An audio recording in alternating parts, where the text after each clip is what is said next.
మన ఆరోగ్యం కోసం, మన ప్రశాంతత కోసం ఒక తిరుగుబాటు చెయ్యాలని ఎప్పుడైనా అనిపించిందా? అయితే ఆ తిరుగుబాటు ఆయుధాలతో కాదు, మన జీవనశైలిని మార్చుకోవడంతోనే మొదలవుతుంది.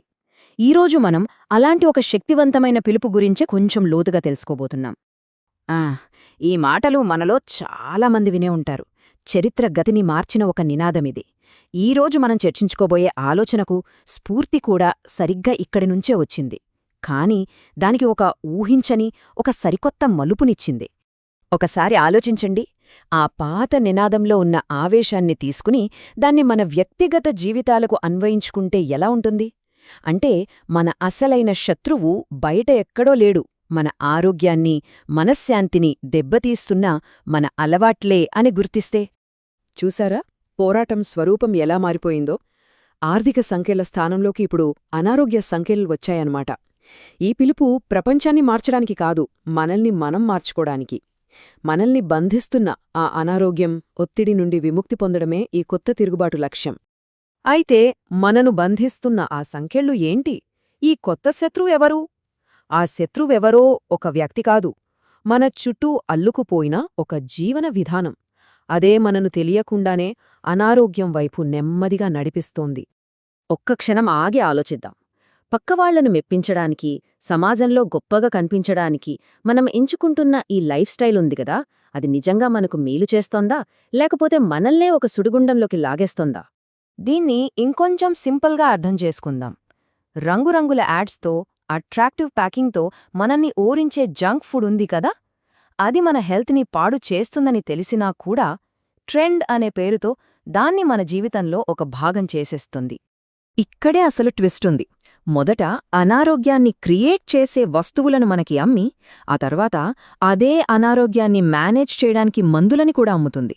అంటే సమస్యను సృష్టించేది అదే, దానికి పరిష్కారాన్ని అమ్మేది కూడా అదే. ఇదొక ఎప్పటికీ అంతం కాని సైకిల్ అన్నమాట. ఇది కేవలం ఫుడ్ వరకే ఆగిపోదు. మనకు అసలు అవసరం లేని వస్తువులను కూడా కొనమని మనల్ని ప్రోత్సహిస్తుంది. వాటికోసం అప్పులు చేసేలా చేస్తుంది.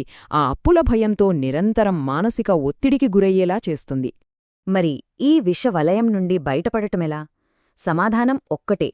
ఈ సామాజిక ఒత్తిడి నుండి, ఈ అనారోగ్యకరమైన ట్రెండ్స్ నుండి స్పృహతో మనం పక్కకు తప్పుకోవాలి. దీన్నే గుడ్డి పరుగు పంద్యం లేదా ర్యాట్ రేస్ నుండి బయటకు రావడం అంటారు. కాని ఇది చెప్పినంత తేలిక కాదు.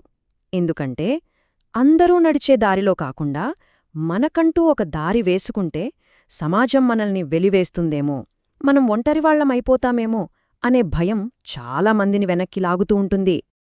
అసలు ఈ గుడ్డి పరుగు పందెం అంటే ఏంటి?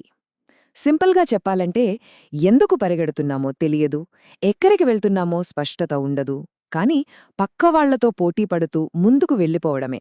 ఈ పరుగులో అసలైన జీవితాన్ని, ఆనందాన్ని కోల్పోతున్నామనే విషయం కూడా మనకు గుర్తుండదు. సరే, ఇప్పుడు ఆ భయాన్ని ఇంకో కోణంలో చూద్దాం. ఒకవేళ ఈ పరుగు పందెం నుండి ధైర్యం చేసి పక్కకు తప్పుకుంటే నిజానికి మనమేం కోల్పోతాం? అసలు కోల్పోవడానికి ఏమైనా ఉందా, లేక మనల్ని పట్టిపీడిస్తున్న భారాలనే వదిలించుకుంటామా? ఒకవేళ ఈ తిరుగుబాటు చేస్తే, ఈ పరుగు ఆపితే జరిగే బేరసారం ఎలా ఉంటుందో చూద్దాం. మనం వదులుకునేవేంటి, దానికి బదులుగా మనం పొందేవేంటి? ఈ పట్టిక చూడండి, ఎంత అద్భుతంగా ఉందో కదా. మనం కోల్పోయేవి అన్నీ మనల్ని కృంగదీసేవే. హై బీపీ, ఆందోళన, అప్పులు, డిప్రెషన్. మరి మనం పొందేవి? మన అస్తిత్వం, మన ఆత్మ, ఇంకా మాటల్లో చెప్పలేని ఒక హాయినిచ్చే స్వేచ్ఛ. చెప్పండి, ఇది నష్టపోయే బేరంలా ఉందా? అస్సలుగా. అందుకనే అసలు సిసలైన తిరుగుబాటు అంటే ఇదే. మనల్ని మనం బంధించుకున్న సంకెళ్లను మనమే తెంచుకోవడం. మన ఆరోగ్యం, మన శ్రేయస్సు, వీటికి మనమే బాధ్యత వహించడం. అంటే ఇతరులు ఏం చేస్తున్నారని గుడ్డిగా అనుసరించడం కాదు. మన ఆరోగ్యానికి ఏది మంచిదో, మన మనశ్శాంతికి ఏది అవసరమో మనమే తెలుసుకుని ధైర్యంగా ఆ దారిలో నడవాలి. మందలో ఒక్కరిగా ఉండటం కంటే ఒంటరిగైనా సరే సింహంలా నడవటమే గొప్ప. చివరికి మళ్లీ మనం మొదలుపెట్టిన మాట దగ్గరికే వచ్చాం. కాని ఇప్పుడు ఈ మాటలకు అర్థం పూర్తిగా మారిపోయింది. ఇక్కడ సంఖ్యలు అంటే అనారోగ్యం, అప్పులు, ఒత్తిడి. ఇప్పుడు చెప్పండి, ఇలాంటి సంఖ్యలను తెంచుకుంటే మనం నిజంగా ఏమైనా కోల్పోతాం?